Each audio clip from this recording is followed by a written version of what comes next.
Hello everyone, my name is Zoke Sackih and this is a project for my CIS or college writing class. This project is called the Multimodal Project. So essentially what we do is we take one of our written works from the semester, one of our essays. So the personal narrative, the trend analysis, or the ethnography essay, and we turn it into a new form of media. So we remix it. And I decided to pick my trend analysis paper on the diversification of Barbie and turn it into a video essay for all of you guys to watch. I chose this paper because it was super fun to write. It was super fun to research everything, and we'll get into it in the video, but it was just like a really fun experience. And I love Barbie, and she was such a big part of my childhood. So grab some popcorn, snuggle up on your couch, and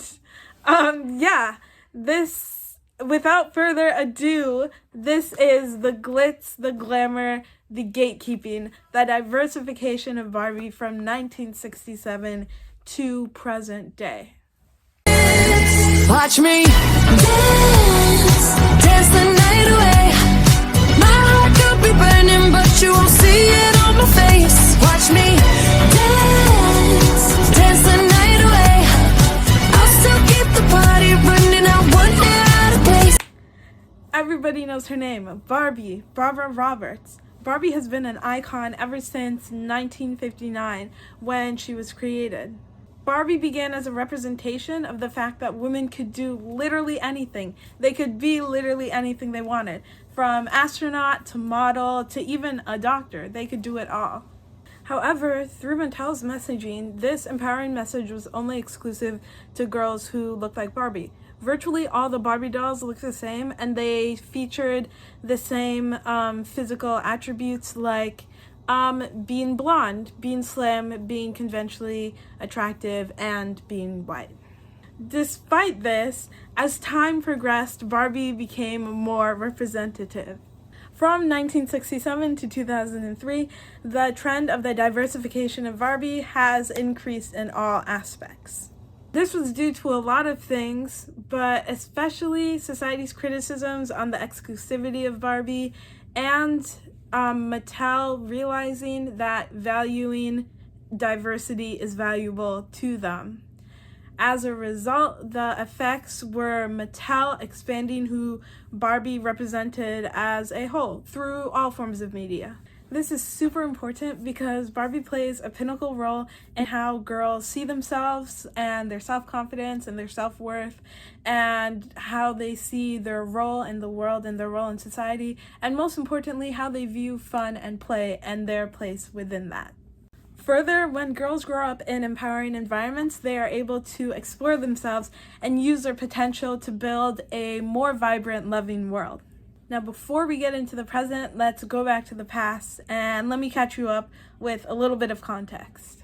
So like I said before, Barbie was created in 1959, and she was created by a woman called Ruth Handler and her husband.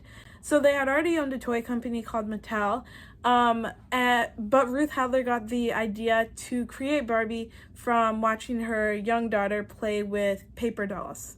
She saw her daughter envisioning a make-believe world where she could be anything and do anything, and she was determined to bring this imagination to girls around the world. She thought it was really important for girls to have the opportunity to play and to envision everything that they could be in the future. As time progressed, Barbie's popularity grew, with their first year selling 300,000 dolls. Additionally, Barbie had a multitude of careers, from pilot to actress to microbiologist. With each job, she destroyed barriers of thought and expanded the set of careers that girls could envision themselves in. Additionally, Barbie evolved to other forms of media, with her on-screen debut in Barbie and the Nutcracker in 2001, and the notorious show Barbie: Life in the Dream House that debuted in 2012. Despite Barbie's expansion and her growth, her message was still exclusive to people who looked like her, and this exclusivity heavily impacted the group of girls who did not look like her. Girls who looked up to Barbie, a woman that could do anything, began to feel like they couldn't do anything. They couldn't be like Barbie because they didn't look like her, because they weren't reflected with Barbie. This leads to cause one, being the shift in the public's opinion on Barbie's inclusivity. These opinions can be showcased in two ways: a workshop and an ethnography.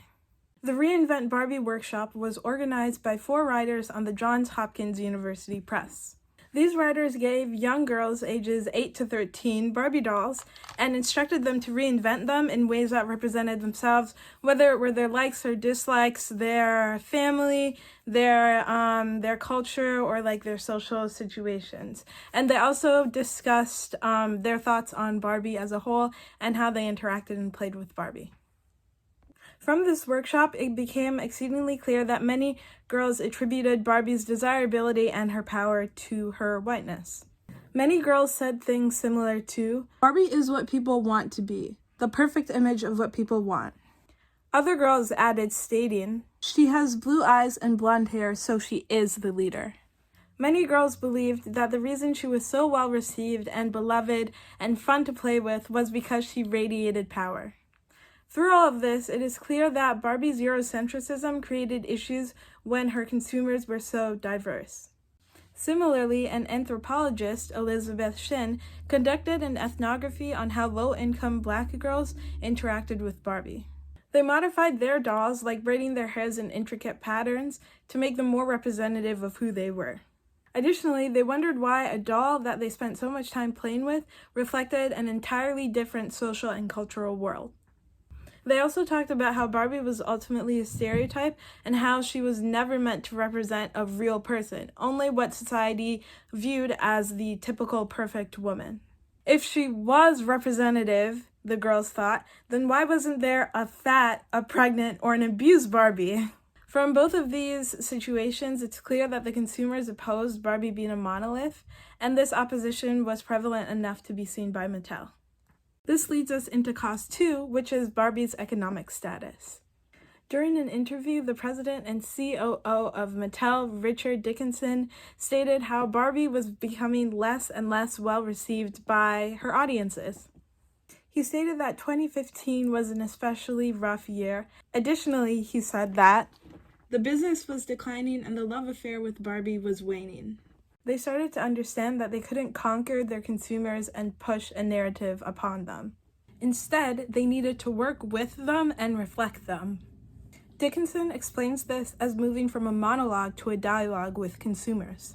They needed to mirror image the real world. Mattel found that valuing diversity and inclusivity was a profitable endeavor, and as a result, they became more inclusive. So the first effect can be seen directly through the dolls. In 2015, Mattel added a new line of dolls with 35 new skin tones, 97 new hairstyles, 9 body types, and even more diverse features for their dolls. And as a result, the next year, their sales skyrocketed by 16%. Additionally, they have worked with the National Down Syndrome Society and have created a new Barbie doll with Down syndrome. Overall, they have restructured their mission and now are ensuring that anyone and everyone can see themselves through Barbie. Now, the second effect. This can be seen through the 2023 Barbie movie, which included a diverse set of popular actors and actresses. These included Issa Rae, America Ferrera, and Simu Liu. They all held leading roles, and the film transcended traditional boundaries and celebrated the beauty of inclusivity. Viewers from a diverse spectrum were able to see themselves on the screen and connect with everybody else for their love and admiration for everything Barbie. Right now, in 2023, Barbie is at a point where her message can be true. When a girl plays with Barbie, she imagines everything she can become. You can be anything. From diversifying Barbie, every girl can see themselves in her and see that they can be anything as well. Now, time to look at the other side. Opposition may argue that by diversifying Barbie, her originality is lost. Companies spend a lot of time curating the brand, and the appearance of Barbie is known and loved. One mother in a Mattel focus group says, when people around the world close their eyes and think of Barbie, they see a specific body. If that body changes, Barbie could lose that status. Worse still, some customers may not like the new version. Too bad for them. Honestly, too bad for her. Because Dickinson, and let me remind you, the president and COO, said, ultimately, haters gonna hate. We want to make sure that Barbie lovers love us more. And the impact of this is pivotal. Now all the girls who play with Barbie can see themselves represented and feel empowered with their own identities. They're able to truly envision themselves through Barbie. And now any girl can look at Barbie and think to themselves, yeah, I can be anything. Because it's true, you can be anything. Watch me dance, dance the night away. My heart could be burning, but you won't see it on my face. Watch me dance, dance the night away. I'll still keep the party running. I won't get out of place.